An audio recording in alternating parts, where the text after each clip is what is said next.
వ్యాసేన గ్రథితాం పురాణమునినా మధ్యే మహాభారతం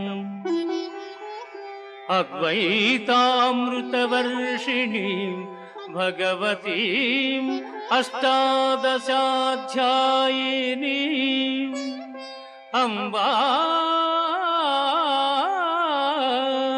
త్వామనుసందధామి భగవద్గీతే భవద్వేషిణీం భగవద్గీతే భవద్వేషిణీ. భగవద్గీత మహాభారతము యొక్క సమగ్ర సారాంశము. భక్తుడైన అర్జునునకు అనర్చిన ఉపదేశమే గీతా సారాంశము. భారత యుద్ధము జరగరాదని సర్వవిధములా భగవానుడు ప్రయత్నించెను. కాని